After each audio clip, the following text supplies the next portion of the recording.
Welcome to this series of interviews about innovation, creating the culture of innovation. The guest that we have today is Dr. Shawn Chen, is the chairman of HUPU Holding Company. So, Shawn, thank you very much for being here with us. Well, thank you for having me. If you can introduce briefly about your background and also what are the activities of your company, HUPU.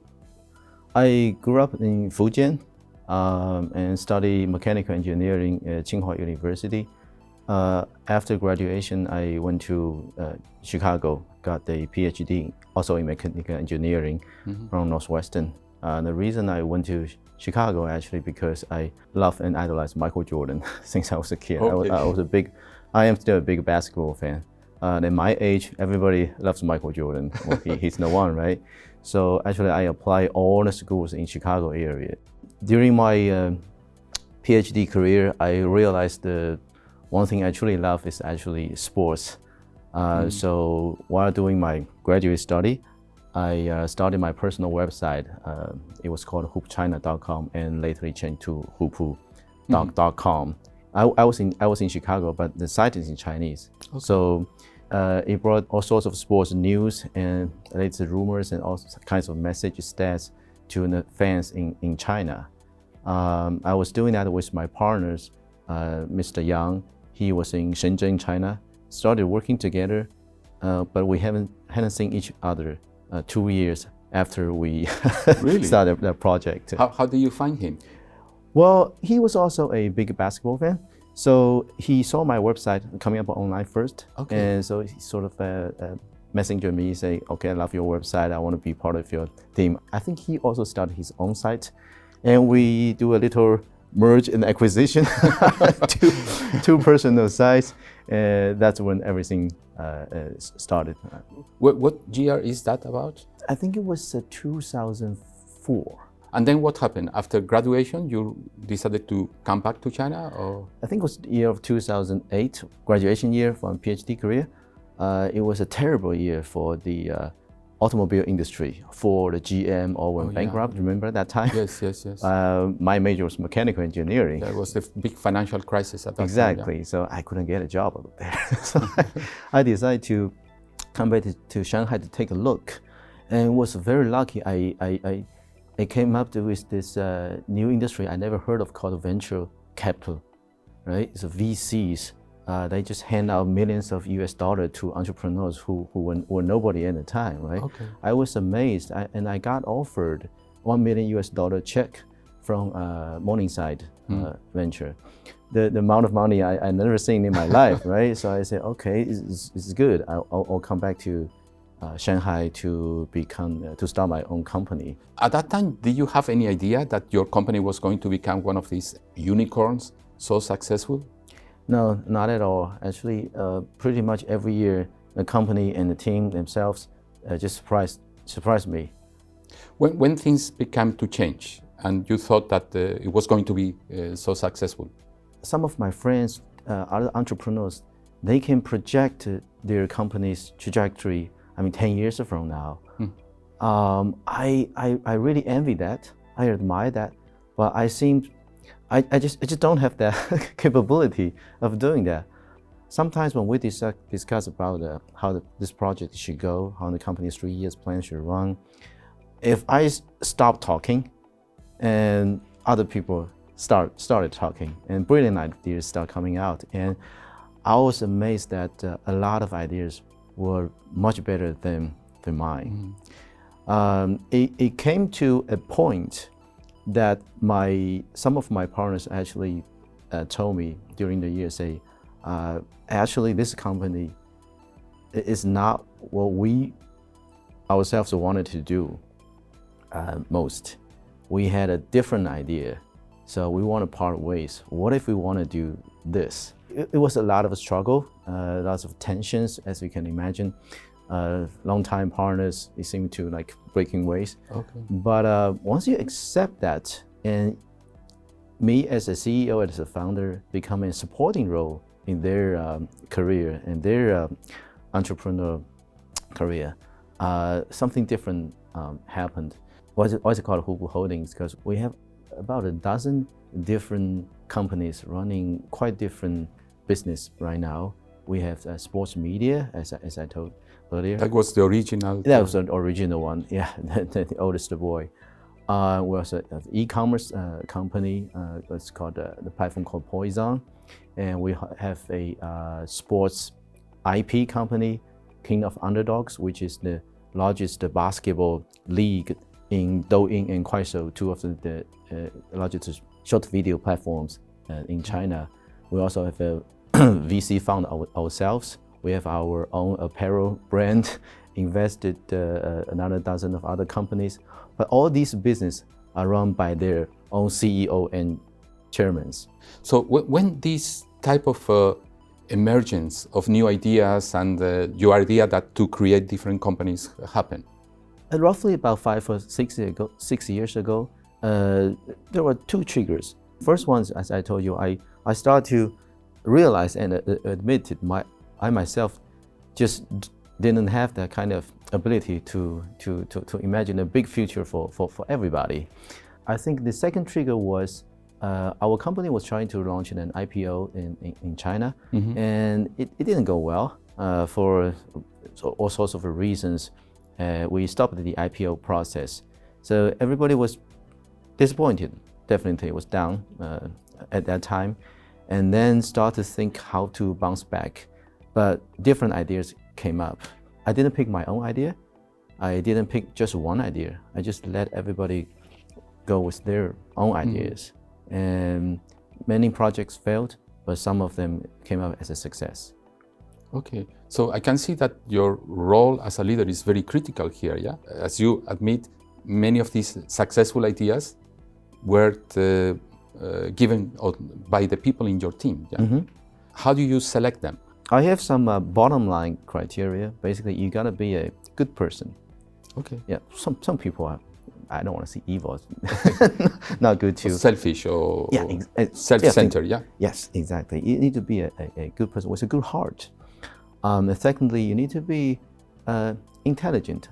I think everybody with 4 years of undergraduate education in China, in US also, will fit my criteria. And the third is he needs to be self-driven. Every year, I think there were at least millions of young men and women in China fit that criteria. Yeah. But you see a very few successful entrepreneurs every year, right? See, that's the gap I saw. I don't think that's the way it should go. Actually, think about this. Say 100 years ago, if we go to a rural area, a village in China, and tell the young parents, say, your boy, 60-year-old, give us 20 years, he can be an engineer, he can be a doctor. Yeah. 100 years ago, everybody's farmer, right? They can't read, they can't write. It would be things very hard to believe for them. But for now, every 6-year-old boys and girls can grow up and become an engineer or doctor. Things become normal. Say, what if we can do something that make a young man who's self-driven, intelligent, and with a good heart will have a very good chance to become a business owner, him or herself. So in a way, you have become an entrepreneur of entrepreneurs, giving opportunities to young talent in your company to be entrepreneurs. Yes, and this is my personal mission right now. The partners and guys work with me all those years. They can have their own companies, become the real entrepreneur themselves. I not only give them the freedom to choose their own ideas to practice, I also let them decide what the company share structure they want to have. Maybe a department leader, business unit leader, he's a full-time employee in my company, right? So if he came up to me and say, hey, Shawn, I have this idea. I want to start my own company. So I'll give them a little bit starting fund, and if it goes well, he gains his confidence and really want to start his own company. So I will let him to decide his company structure, how much shares he want to give to the mother company or to original shareholders. That's a very interesting model that you have. Can you tell us about your company culture? Yeah, because I think it's important that how people feel inside your company, yeah? And come with these ideas and suggestions to you. In the last few years, I went to different business schools, including CIBS. I asked one of the professors and said, the company's mission need to fit writing with the founder's mission himself, right? But if every person is unique, that means the company's vision would never fit other people in the company besides the founders, right? They will always have a different angle. So how do you cope with it? He said, you need to do a little bit like mind twisting, reality twisting to bring everybody around, to let them believe that the company's mission actually is also their personal vision, if you want to go a long way. I felt actually very uncomfortable while hearing this. And I realized I don't want to twist other people's mind. I wanted them to pursue their own goal, their own mission, if they ever find out what that is. So I started to diversify the company culture or values or even the missions. I said, if you find your own mission, if you can convince me or other partners, we can have you have your own mission, your own company, own business, become an entrepreneur yourself. So in a way, all these different companies or new ventures associated to your holding, they have their own culture. They created their own culture, yeah, and they work according to their own values, yeah. Yes, I ask for them from time to time. It's just believe in yourself, believe in your own value. Even you can say you evolved from HUPU, the mother company. You can throw away anything you don't see fit your own mission or your own value. So all those companies are quite different, I would say. One important thing in organization, and I think you are a good example, is that innovation and good ideas might come from anywhere. In many organizations that are very centralized, those ideas must come to the top, from the top, yeah, and always limited. But in your case, ideas can come from any level in the organization, yeah? How do you manage the flow of ideas inside your company? We're still trying. I don't believe we have a very successful or systematic way to share, confident enough to share. But there's some interesting things I did. For example, we had this called a quarterly review. That other companies sometimes is the superior that have a commission to grade a different department, right? I asked a VC or PE fund investment managers coming to our company, say, okay, this is what the department had done in the last quarter. If they started their own company right now, would you invest them? So if you go yes, you not only get a good grade for the last quarter, you can start your own company right away. So I said, hey, you say you want to invest, right? How about $1 million? If you want to throw in, you got a new firm today. The team will have a different angle, look at themselves, not to get a approval from the upper management, but actually from the capital market. Okay, that's the best test, yeah? It's a good test. We're still running it. I can imagine that for your company and everything you're doing, it's very important to hire the right talent. How do you select the people? What is your criteria to say, yes, please work with me? I'll go back to my the original three criteria. You're a good heart, you're self-driven, and you're at least intelligent. That's good enough for me. Nowadays in China, if you counted everybody surrounded a young man or a woman, you found a very few people around them actually want to help them become an entrepreneur. For example, family members usually want a steady, life, steady income. You want to risk themselves. But if you work in a company, your upper management, they don't want you to start your own business, right? They sign this called a non-competition. It's sometimes bring a lawsuit if you jump to a different company or started your own. And probably the only guys that were helping them or wishing them to success is the we call it angel investors or VCs, right? In this industry, their selection, the criteria is so high. You gotta graduate from like Ivy League, work in the ByteDance or Huawei for a few years. You gotta be a genius, right, to get a term sheet, to get actually investment. So I believe every time I interview a young man or young woman, I look at them say, how can this young girl or young boy to become a entrepreneur in 5 or 10 years? I told them often say, your lower limit, your bar is mine, Shawn Chen, right now. You gotta be better than me. And that's actually happened. Remember the partner I told you, Mr. Yang, he was in Shenzhen when we started in 2004. He runs a company much bigger than HUPU right now. Now he has his own company, and he's like 10,000 employees or something. So, but still part of the your group, or they are independent now? If you look in the share structure, we're just one of the minor shareholders of his own company. I get it. Yeah. I wasn't even in the board, I guess. What type of support do you provide once they are like independent business units? You still keep in relationship with them? Yeah, we still keep in touch, a good relationship. But I don't offer, say, advice or something like that. You are not like a father figure that say, no, I just don't do this, don't do that. Even as I wanted to be, I realized I don't have the capability of doing that. So I encourage them. Actually, I encourage them to go to different business societies or business schools.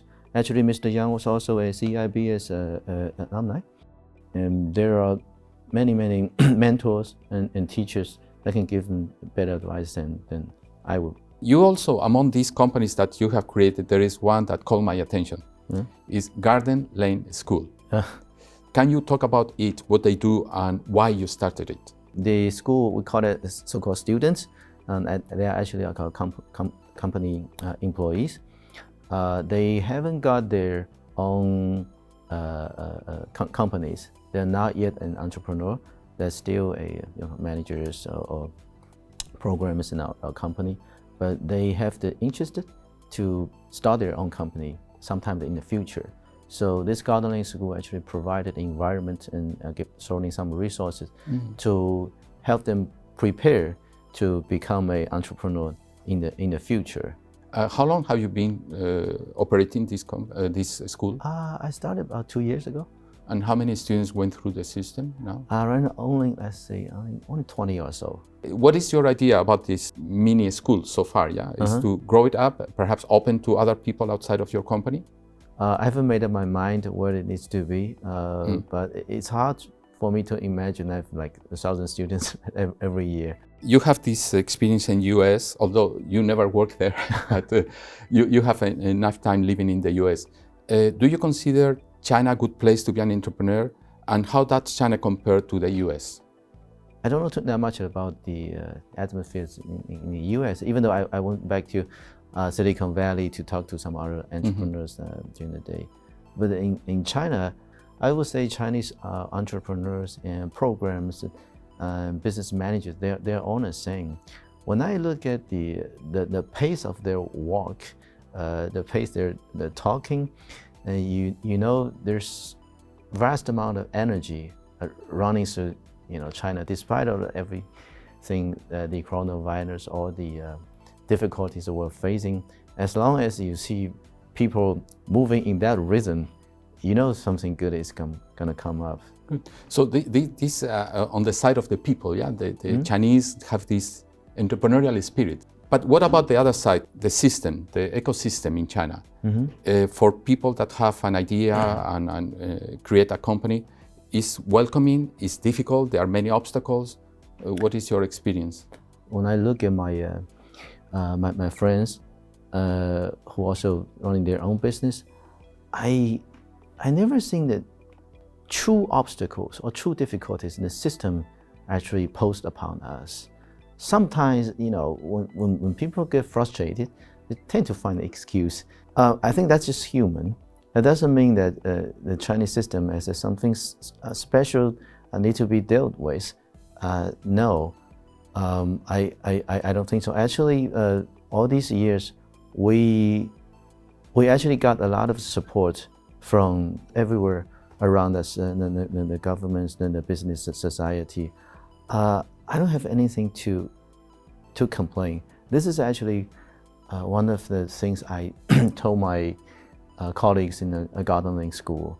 Say, if you keep looking inside for the reason that you're not doing well, how can you do better?